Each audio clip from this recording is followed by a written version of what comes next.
भारद्वाज जी, सम्मानित मंच और सभी आदरणीय श्रोता, नमस्कार। मैं ज्योतिष बेसिकली पढ़ाने का ही काम कर रहा हूँ। मैं अखिल भारतीय ज्योतिष संस्था संघ का एक केंद्र है जयपुर में, 2001 से चल रहा है वो यहाँ पे, और मैं 2004-05 से यहाँ पढ़ा रहा हूँ और हमारे यहाँ काफ़ी हजारों की तादाद में विद्यार्थी पढ़ चुके हैं। बहुत अच्छी बात यह है कि वो पढ़ने वालों में बहुत ही एलाइट क्लास भी शामिल है। 12वीं क्लास पास से लेकर के doctor, engineer, architect, MBA, industrialist और जुडिशरी, सिविल सर्विसेज, कोई भी ऐसा वर्ग नहीं बचा जिसने आकर के ये ज्ञान नहीं लिया हो। और इस संस्था की बहुत अच्छी बात जो है वो ये है कि ये सारे ही जो विधियां हैं, विधाएं हैं, उनको कहीं ना कहीं कवर करती है। बेसिक विधाएं 3 है: ज्योतिष, हस्तरेखा, वास्तु। सारी चीजें वेदों से आई है, तो वैदिक ज्योतिष है। लोग उसको कहते हैं केपी है, नक्षत्र है, वो सारी वेदों से ही आई है, तो वैदिक ज्योतिष ये है। कहने के लिए अपन कह देते हैं कि वैदिक ज्योतिष, केपी ज्योतिष, नक्षत्र ज्योतिष, है ना। तो जो देखिए लगभग 40 साल मुझे बीत गए हैं जब मैं ज्योतिष का अध्ययन कर रहा हूँ। अभी भी मुझे लगता है कि बहुत थोड़ा सा कुछ सीखा है, बहुत कुछ सीखना बाकी है। तो मुझे कभी ऐसा नहीं लगता है कि मैं इसको इस जन्म में सीख पाऊंगा। बहुत ही बड़ा शास्त्र है, लेकिन पढ़ के जो निकले हैं वो इतना अच्छा परफॉर्म कर रहे हैं कि उनकी रोज की कमाई हजारों को में तो है ही है, जो जयपुर में काम कर रहे हैं, इतना तो इनका है ही है। देखिए, मैं आप सभी ज्योतिष का ज्ञान रखते हैं, सभी समझते हैं, तो मैं थोड़ा सा संक्षेप में बात को बताना चाहूंगा। वेदों से ज्योतिष आई वैदिक ज्योतिष, जिसमें हम देख रहे हैं राशि और नक्षत्र। फिर आई नक्षत्र ज्योतिष, जिसमें हम नक्षत्रों के चरणों को देख रहे हैं। फिर आई कृष्णमूर्ति ज्योतिष, जिसमें हम 249 भाग करके उसको देख रहे हैं। और उसके बाद आई cuspal interlink. Cuspal interlink basically देखिए, KS कृष्णमूर्ति साहब ने 1955 में केपी ज्योतिष जो है इसका आविष्कार किया, ये हमें दी विधा।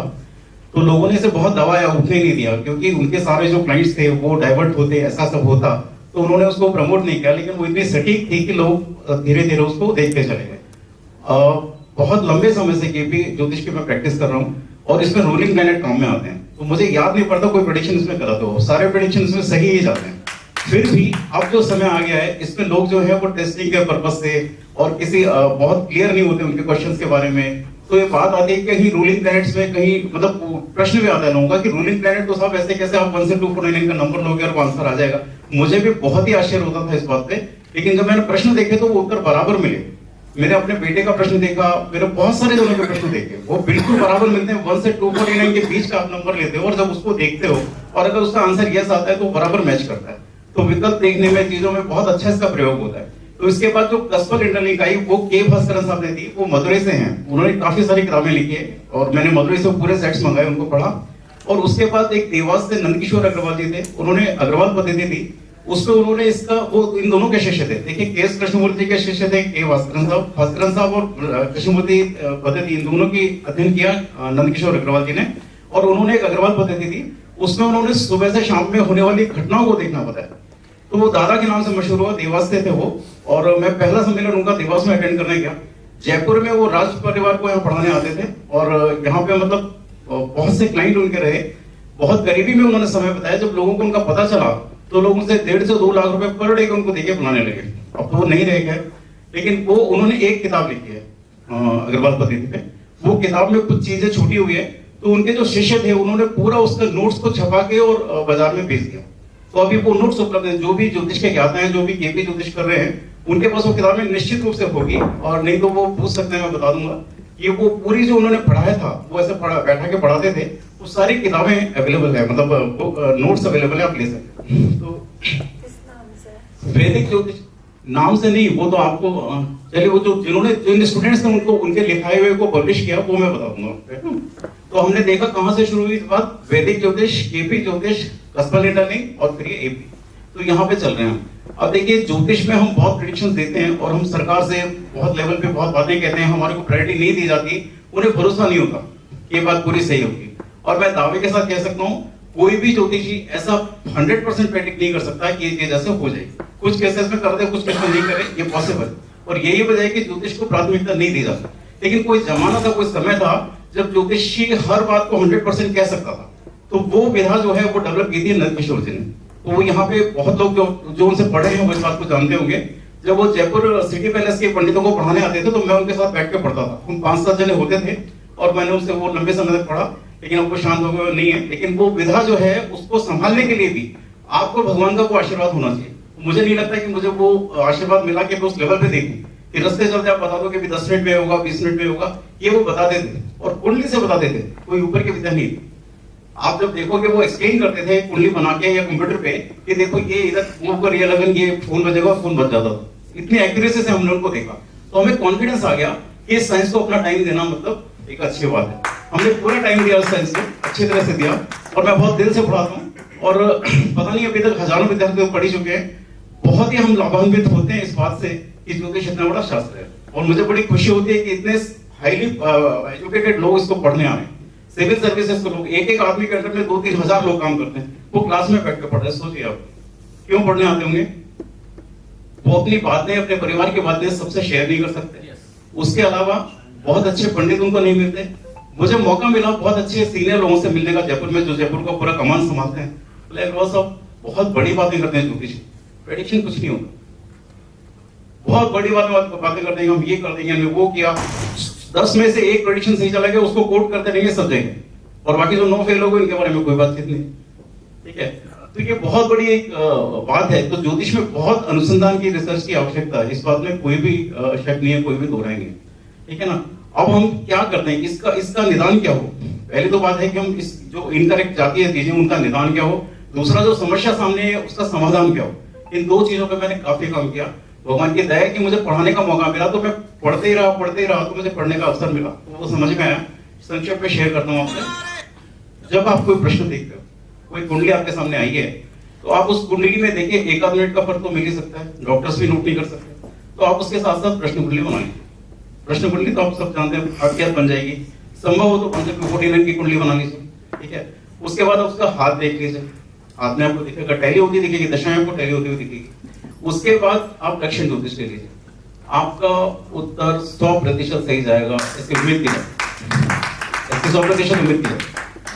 अब ये सब हम खुद देखते हैं, उसको नहीं बताते कहीं, उसको कहते हैं भाई आप किसी कुंडली दिखा दो, उसमें हम ये सारी चीजें देखते हैं। लेकिन वो कहता है डिटेल में देखो, तो फिर हम उसको चारों से बताते हैं कि इन चारों का पेमेंट आप करिए, हम चारों देखेंगे, फिर डिटेल से बताते हैं। आप समझिए कि हमने खुद ने तो देख लिया और वो फिर हर चीज की डिटेल जानना चाहता है, ये क्या है, कैसे देखा है, क्या बताया है, फिर उस हिसाब से जानना पड़ता है। आपको एक विशेष बात बताना चाहूंगा।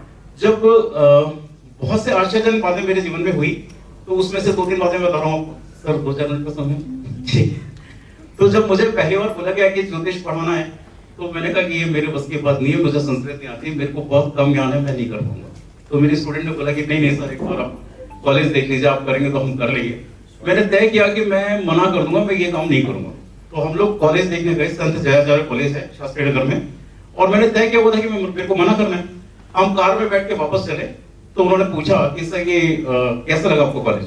तो मेरे को तो तय करना था कि मुझे मना करना है।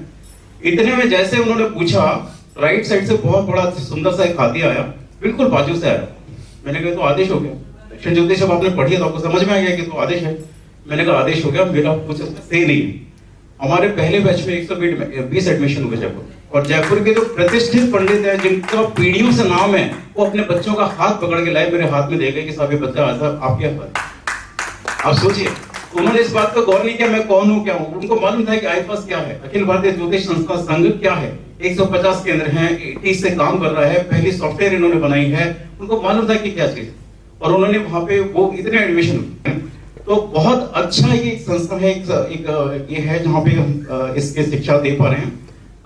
मतलब खुद स्टूडेंट है कह रहा हूँ, लेकिन फिर भी हम इसकी चर्चा कर पा रहे हैं। तो अब इसमें ये एक एग्जाम्पल मैंने आपको बताया, मेरे जीवन में ऐसे बहुत से एग्जाम्पल होते चले गए जब मुझे लगा कि ये तो हो ही नहीं सकता है, क्या हो रहा है, कैसे हो गया। तो अब मुझे समझ गया है कि ये कोई ऊपर से चीजें चल रही। तो अब जैसे मुझे बता रहे थे कि ऐसी विद्या है, लोग जो है रस्ते चलते चीजें बता देते हैं, ये बता देते हैं। मैंने देखा है इसलिए मैं बिलीव कर सकता हूँ, जिन्होंने नहीं देखा उनको बिलीव ही नहीं हुआ कि ऐसा भी कुछ हो सकता है। तो ये देखिए, ज्योतिष बहुत बड़ी चीज है, आप सभी के जानते हैं। लेकिन प्रश्न ज्योतिष सबसे बड़ी बात है, अगर आपको ये देखना आता है तो आप सफल हैं, अन्यथा आप कहीं पर भी रुक सकते हैं। क्योंकि जन्म के समय में 1-2 मिनट का अंदर तो साधारण मात्रा मिलना। और जो आती है बात बीटीआर की, तो जो लोग दिल्ली में क्लासेस चला रहे हैं, बीटीआर करवाते हैं सब, मैंने उन सबको पेमेंट किया कि मेरा बीटीआर कर दो, किसी का भी कॉमन नहीं है। तो बीटीआर की सक्सेस रेट 50% से ऊपर नहीं है।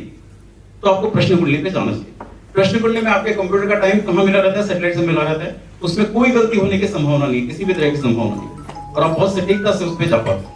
अभी एक चीज जो मैं देख रहा हूँ कि आज का जो वर्ग है वो बहुत थोड़े समय में ज्योतिष करके और आगे बढ़ना चाहता है, तो अभी सावधान रहिए। अब ये अलग बात है कि प्रारब्ध लेके आ रहा है तो ठीक है, बाकी मेहनत तो करनी पड़ेगी। मेहनत ज्योतिष में करनी ही पड़ेगी, इमीडिएटली करनी पड़ेगी, और आपको बहुत नॉर्मल होकर रहना पड़ेगा। किसी भी व्यक्ति से शिकायत है ज्योतिष नहीं आएगी, आप हर एक के प्रति न्यूट्रल हो जाओ, क्योंकि जो हो रहा है वो पहले से लिखा हुआ है, वो घटित हो रहा है। तो उससे आप कहीं पे भी शिकायत रखते हो कि मेरे को इस आदमी से शिकायत है, इस आदमी से शिकायत है, आप ब्लॉकेज में हो, आप नहीं पढ़ पाओगे। आप करते रहो मेहनत, सफलता नहीं मिल पाएगी। जो हो रहा है वो पहले से सेट है। आज कोई व्यक्ति आपको लगता है कि डफर है, आपसे ऊपर बैठा है, नहीं बैठा है उससे ऊपर, वो पिछले जन्मों में करके आ गया अच्छे काम, तब वो बैठा है ऊपर। आप उसको आज देख रहे हो, आज आपको लग रहा है तो कुछ भी नहीं, मेरे सामने कैसे बैठा है, नहीं बैठा, वो पीछे करके आया। तो आपको ये बात समझनी पड़ेगी। तो आपके सारे ग्रजेस खत्म हो जाएगी कि आगे से इसको कुछ कर लिए, वो फलाने उसको कर लिए, सब है वो पीछे करके आया, आपको नहीं दिख रहा है। इतनी सी बात है। तो ज्योतिष में हमने बात की कि रिसर्च की बहुत आवश्यकता है, इस तरह से कुंडली देखी जानी चाहिए। समाधान पे आते हैं थोड़ा सा कि समाधान क्या करना चाहिए। तो देखिए, समाधान साइंटिफिक होना चाहिए कि आपको दिख रहा है कि इस व्यक्ति के साथ ये समस्या है, उसको जब समझा देंगे समस्या खत्म हो जाएगी, 100% खत्म हो जाएगी। छोटा सा एग्जांपल देता हूँ, सभी ने पढ़ा भी होगा, पेपर में आया था। फॉरेन कंट्री में कहीं पे एक पति पत्नी में झगड़ा हो गया, तो वो ज्योतिषी के पास गए। ज्योतिषी ने कहा कुछ मत बताइए, मैं बताऊंगा। उसने बोला हस्बैंड को कि बहुत रूडली बात करती हैं आपसे और बहुत अपशब्द बोल देते हैं। बोले यही प्रॉब्लम, और कोई प्रॉब्लम ही नहीं है। उसने बोला दूसरे घर में जो ग्रह बैठे हैं वो ऐसा करने के लिए मजबूर कर दें। तो उनका झगड़ा वही खत्म हो गया कि हस्बैंड सोच रहे हैं कि इंटेंशनली कर रही है, वो इंटेंशन तो उसका था ही नहीं कहीं पर भी। आप समझ रहे हैं? तो ज्योतिष में जब आपको ये पता लगता है प्रॉब्लम क्या है, प्रॉब्लम वही खत्म ही हो जाती है, नॉर्मली खत्म हो जाती है। तो इसलिए आप समझिए कि जब साइंटिफिकली आप चीजों को देखना शुरू करेंगे, चीजें ऐसे खत्म हो जाएगी जैसे थी नहीं कहीं पे। तो हमारे जो समाधान होते हैं, दान भी हम बताते हैं, पूजा भी हम बताते हैं। वर्ष कुंडली में बनाता हूँ। वर्ष कुंडली आप सभी जानते होंगे, सूर्य जब जन्म के समय जिस जोडिएक में, राशि चक्र में जिस डिग्री पे होते हैं, जब घूम के उसी डिग्री पे आते हैं तो एक वर्ष पूरा होता है। पहले साल की सूर्य कुंडली वही होती है, वर्ष कुंडली वही होती है, बाद में वो बदलती जाती है। तो वर्ष कुंडली आप बनाते हैं, उसमें कोई वर्ष दोष में प्लेनेट का दोष आता है, उसकी पूजा करवाते हैं, सारे काम करते हैं करने के। लेकिन साइंटिफिकली जब हम रेमेडी करते हैं, बहुत जल्दी से बहुत तुरंत होती है।